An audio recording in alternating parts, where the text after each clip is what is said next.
नमस्कार, बहुत स्वागत है आपका। मैं हूं आचार्य सूरज शास्त्री और आज के अंक में बात करेंगे हम वैदिक वास्तु। आखिर में ये वैदिक वास्तु क्या है, या फिर कह लें कि प्राचीन वास्तु क्या है, या फिर हम इसे इस प्रकार से कह सकते हैं असली वास्तु क्या है। एक तरफ ये वास्तु और दूसरा आज के समय का मॉडर्न वास्तु। बहुत कुछ बदल चुका है। वास्तविक रूप में देखें तो वैदिक काल में जो वास्तु चले आ रहे थे, कुछ उसके इंपॉर्टेंट पॉइंट्स थे। इन इंपॉर्टेंट पॉइंट्स की महत्ता आज भी बनी हुई है। इन चीज़ों को अवश्य ध्यान देनी चाहिए। अक्सर लोग इन बातों पर ध्यान नहीं देते हैं। सर्वप्रथम ये लोग देखते थे, किसी भी भूमि पर भवन बनाने से पूर्व लोग ये देखते थे, मैं कुछ पॉइंट्स यहाँ लिख रहा हूँ, आप इसे ध्यान में रखें। भूमि परीक्षण करते थे, जो कि आज के समय में लगभग लोग नहीं कर पा रहे। हालांकि रूरल एरिया में अक्सर लोग भूमि परीक्षण करते हैं। कई तरह की इसकी विधि है। कुछ लोग नारियल हाथ में लेकर करते हैं, कुछ लोग मिट्टी खोद कर भूमि परीक्षण करते हैं। कई तरीके परीक्षण होते हैं, अवश्य करनी चाहिए। शुभ एवं अशुभ हमें इन चीज़ों से पता चल पाता है। नेक्स्ट था कि भूमि को शुद्ध करना। यह भी बहुत इंपॉर्टेंट था कि भूमि यदि आपके पास अवेलेबल है या उसी भूमि में घर बनाना है तो भूमि का शुद्धिकरण कितना आवश्यक है। अक्सर लोग इसे आज के समय में अवॉइड करते हैं, लेकिन ये बहुत ज़्यादा इंपॉर्टेंट है। आपको भूमि का शुद्धिकरण अवश्य करना चाहिए। न जाने आप जहां घर बनाने जा रहे हैं वर्षों पूर्व वहां क्या था, किस प्रकार की मिट्टी थी, किस प्रकार की घटनाएं घट रही थी, क्या वो शुद्ध है। शुद्ध करने के बहुत ही सरल नियम है। नियम तो कई प्रकार के हैं, ये आपके एरिया पर भी निर्भर करता है, लोकल पंडित जी क्या बताते हैं उस पर भी निर्भर करता है। कॉमनली जो कुछ चीज़ें होती है शुद्धिकरण के लिए, लोग सबसे अधिक जो प्रयोग करते हैं वो गाय के गोबर का सबसे अधिक प्रयोग होता है। गोबर का शुद्धिकरण में गौमूत्र का, गौमूत्र और गोबर ये कॉमनली, कुछ भी हो लेकिन ये दो चीज़ उसमें कॉमन होते हैं। तीसरे होते हैं गंगा जल। गंगा जल पवित्र करने में इन सब चीज़ों का बहुत ही महत्वपूर्ण है। भूमि कितनी बड़ी है उस अनुपात में ये गोबर लिया जाता है, गौमूत्र लिया जाता है और उस भूमि पर बिछा दिया जाता है। और भी कई तरह की चीज़ें हैं जो यूज में आता है, ये आपको अवश्य करनी चाहिए। ये आप लोकल पंडित जी से मिलकर ये चीज़ें आप कर सकते हैं। भूमि एक बार शुद्ध हो जाए तो उसकी ऊर्जा चेंज हो जाती है। जो नकारात्मक चीज़ें थी वहाँ, उसकी ऊर्जा कन्वर्ट हो जाती है सकारात्मकता में। तो भूमि का हमें शुद्धिकरण अवश्य करना चाहिए। नेक्स्ट आता है जिस पर लोग आज के समय में ध्यान देते हैं, भूमि का सतह। मैं तीसरे पॉइंट लेता हूँ, भूमि का सतह। सतह की बात करें तो अर्थात स्लोप बहुत ही महत्वपूर्ण है। ओवरऑल आपने जो भूमि खरीदा है या जो परचेज करने जा रहे हैं उसका स्लोप किधर है, कहीं ये वास्तु के नियम के विरुद्ध तो नहीं है, उल्टा तो नहीं है।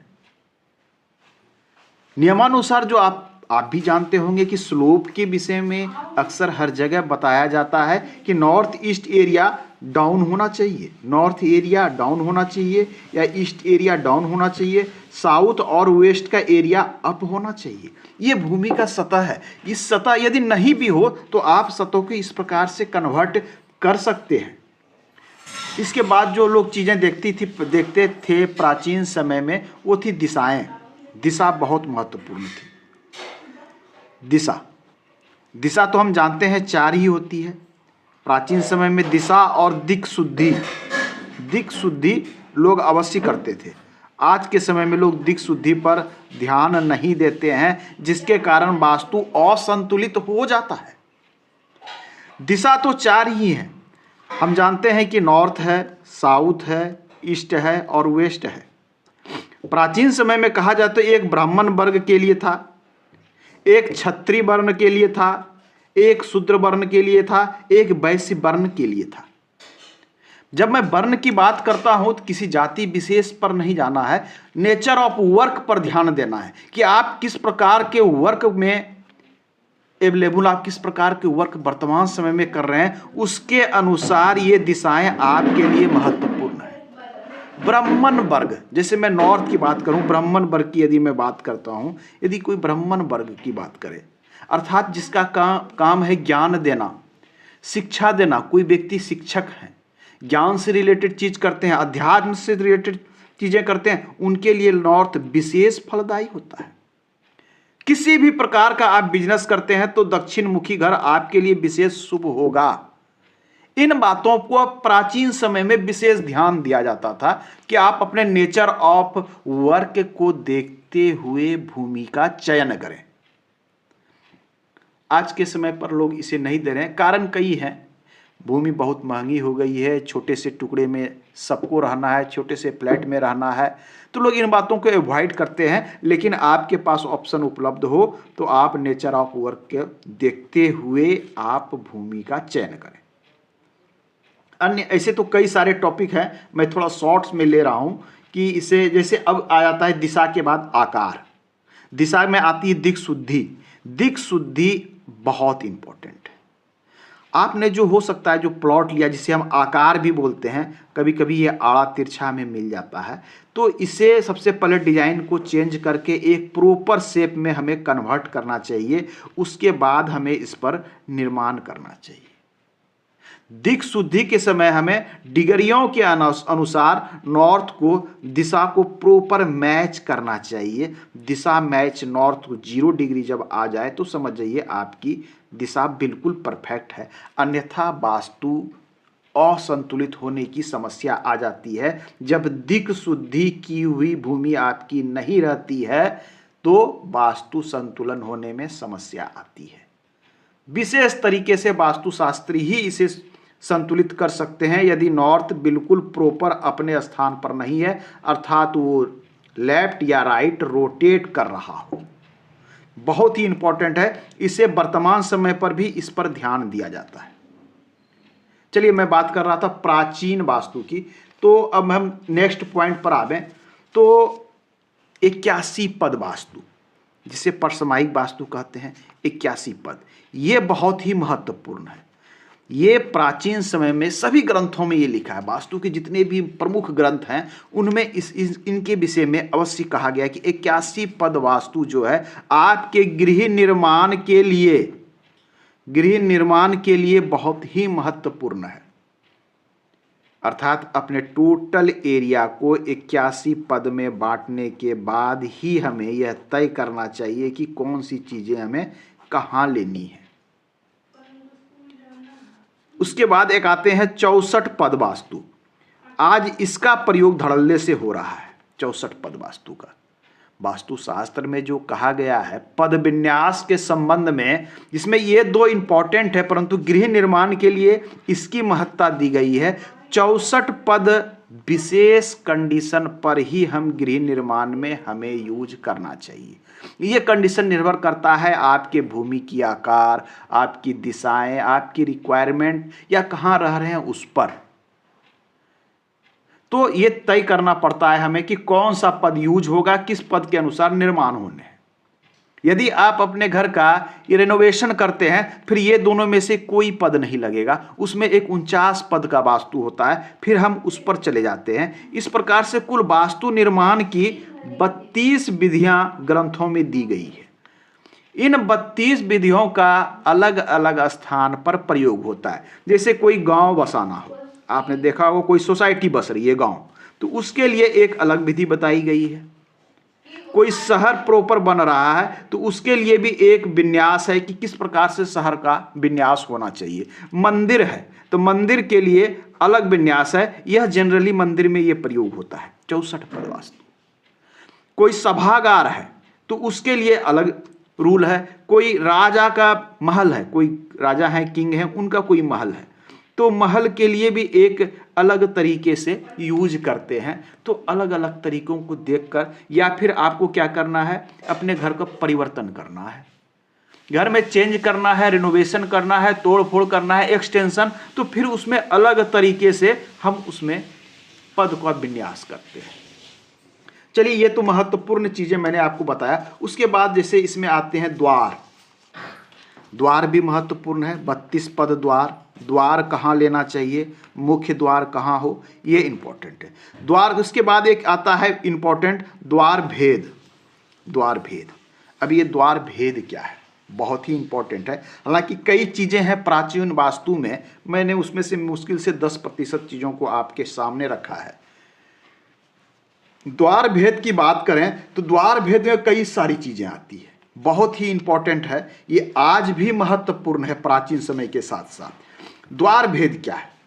द्वार भेद कहने का अर्थ होता है जैसे आपका मुख्य द्वार है, घर के सामने क्या है, आपके मुख्य द्वार से जैसे बाहर आते हैं तो क्या सामने कोई बड़ा वृक्ष आ रहा है, क्या सामने कोई मंदिर आ रहा है, सामने कोई विद्यालय आ रहा है, कोई कूप आ रहा है, कोई खंडहर बना है, बड़ा सा पत्थर है, सामने रोड है या गली है?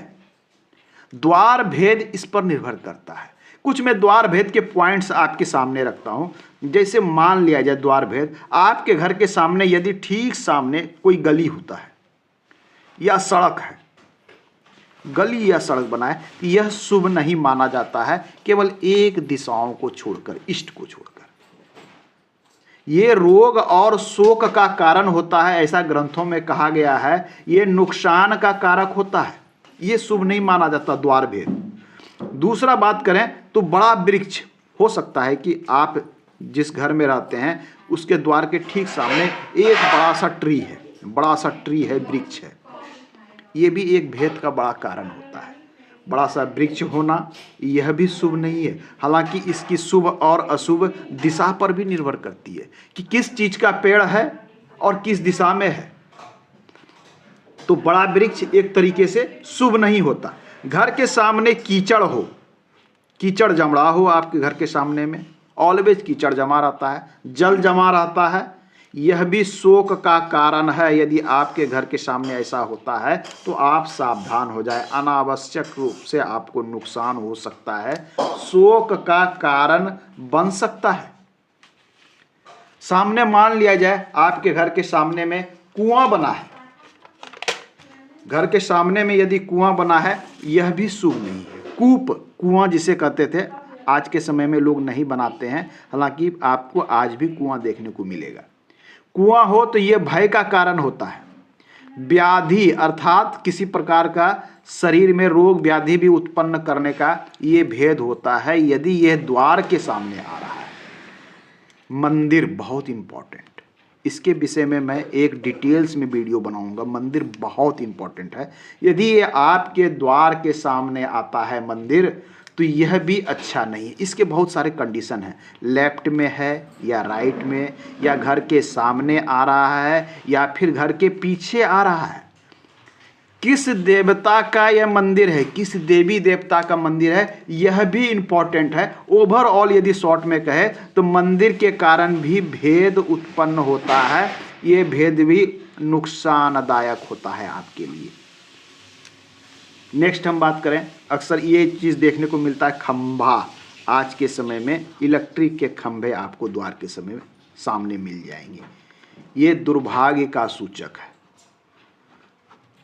हालांकि इन चीज़ों की रेमेडीज भी है, उपाय भी है, हम इसके उपाय कर सकते हैं। ये देखना होगा कि ये खंभा किस दिशा में है, आपके घर के राइट है, लेफ्ट है, ईस्ट में है, वेस्ट में है, और किन दिशाओं में, उसके अनुसार हम इस खंभे की कुछ ट्रीटमेंट कर सकते हैं। और भी बहुत सारी चीज़ें हैं, जैसे बहुत लोगों को देखा है कि घर के सामने गड्ढा है, अनावश्यक रूप से आपके घर के सामने गड्ढा हो, उसमें जल जमा होता है, तो यह बिल्कुल शुभ नहीं है। गड्ढा होना, बेकार का कलह आपके घर में होते रहेगा, कलह होगा, विरोध होते रहेगा, मतलब अनावश्यक रूप से आप किसी न किसी झगड़े और पचड़े में पड़ते रहेंगे यदि आपके घर के सामने गड्ढा है। आपके घर के सामने शमशान है या कह ले कब्रिस्तान है, यह भी शुभ नहीं है, भय का कारण होता है, भूत व्याधि भी लगने का एक कारक बन सकता है। तो कई तरह के भेद होते हैं, मैंने उनमें से कुछ इंपॉर्टेंट भेद को लिया। अब है कि भेद कब काम नहीं करता, यह भी इंपॉर्टेंट है। उसके विषय में हमारा शास्त्र कहता है कि घर की ऊंचाई कितनी है। मान लिया जाए आपके घर है, यह आपका घर है, और इसका हाइट, यह हाइट कितना है, यह इंपॉर्टेंट है। और जो भेद बन रहा है, सामने कोई ट्री है, तो वह ट्री आपके घर से कितनी दूरी पर है, क्या इसका छाया आपके घर के ऊपर आता है, यह भी देखना पड़ता है। कोई खंबा है तो वो कितनी दूरी पर है, क्या ये रोड है इसके बीच में। यदि रोड है और दूरी इतनी है कि घर के ऊंचाई से 2 गुनी दूरी पर है तो द्वार भेद नहीं लगता है। केवल आपने सुना द्वार भेद और फटाफट कोई ट्री को काट दिया, ऐसा नहीं करना है। खंबा उखाड़ दिया, ऐसा नहीं करना है। कब द्वार भेद लगता है, कब नहीं लगता है, इसके विषय में भी डिटेल्स से बताए गए हैं। तो यह है प्राचीन असली वास्तु, जिसे लोग अक्सर इग्नोर कर देते हैं, परंतु कहीं ना कहीं इनके इफेक्ट्स आपको देखने को मिलते हैं और आपको लगता है कि हमारा घर वास्तु के अनुरूप बना है, फिर भी समस्या क्यों है। आज के अंक में इतना ही। आपको यदि अपने घर का वास्तु निर्माण कराना हो, वास्तु जांच कराना हो, फ्लैट्स के, घर के, बंगलों के, तो आप हमारे दिए गए व्हाट्सएप नंबर पर संपर्क कर सकते हैं। धन्यवाद।